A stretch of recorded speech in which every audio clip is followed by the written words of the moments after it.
brought to you by Palvi Agrico. आता शेतीसाठी जे काही लागणार ते घरपोच मिळणार, तेही मोबाईलच्या एका क्लिकवर.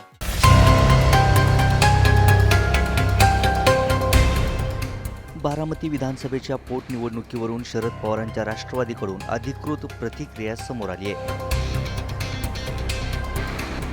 खासदार सुप्रिया सुळेंनी पोटनिवडणुकीबाबत दिल्लीतील प्रेसमधून मोठी माहिती दिली. बारामतीची पोटनिवडणूक शरद पवारांची राष्ट्रवादी लढणार का, सुनेत्रा पवार उमेदवार असल्यास कुणाला उभा करणार, याबाबतही सुळेंनी मोठी घोषणा केली. नाही, बारामतीच्या अशी काही विषयच नाही आहे. आणि मी आधीही बोलले की आमच्याकडून सुनेत्रा वहिनींच्या विरोधात कॅन्डिडेट द्यायचा विषयच येत नाही. म्हणजे ती सीट अर्थातच आम्ही लढणार नाही.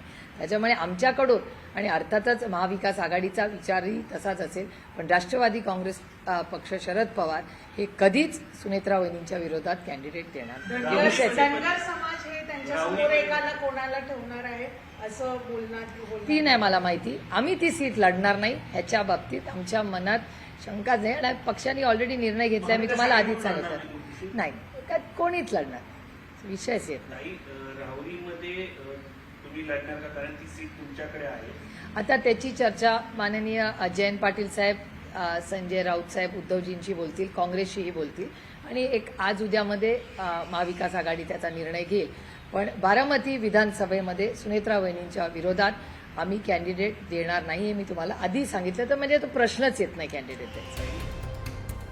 अजित पवारांच्या निधनानंतर बारामती विधानसभेची पोटनिवडणूक होते. केंद्रीय निवडणूक आयोगानं काल तसा कार्यक्रमही जाहीर केला. 23 एप्रिलला मतदान तर 4 मे रोजी निकाल जाहीर होईल. मिळालेल्या माहितीनुसार बारामती विधानसभेची पोटनिवडणूक बिनविरोध करण्याचा अजित पवारांच्या राष्ट्रवादीचा प्रयत्न असणार आहे. मात्र निवडणूक लागली तर सुनेत्रा पवारच बारामतीमधून रणांगणात उतरू शकतात. पक्षाच्या कोर कमिटीच्या बैठकीतही सुनेत्रा पवारांच्या नावावर शिक्कामोर्तब झाल्याची चर्चा आहे.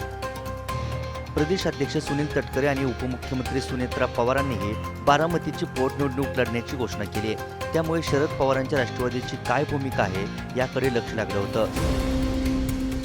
मात्र ज्यांच्याकडून घोषणा होईल अशी चर्चा होती त्याच खासदार सुप्रिया सुळेंनी सगळं चित्र क्लिअर केलंय. पण खरंच सुनेत्रा पवार रिंगणात उतरतात की दुसऱ्या नावाची घोषणा करतात याकडे लक्ष असेल, कारण यावरच शरद पवारांच्या राष्ट्रवादीची पुढची रणनीती ठरेल. ब्युरो रिपोर्ट, मुंबई तक.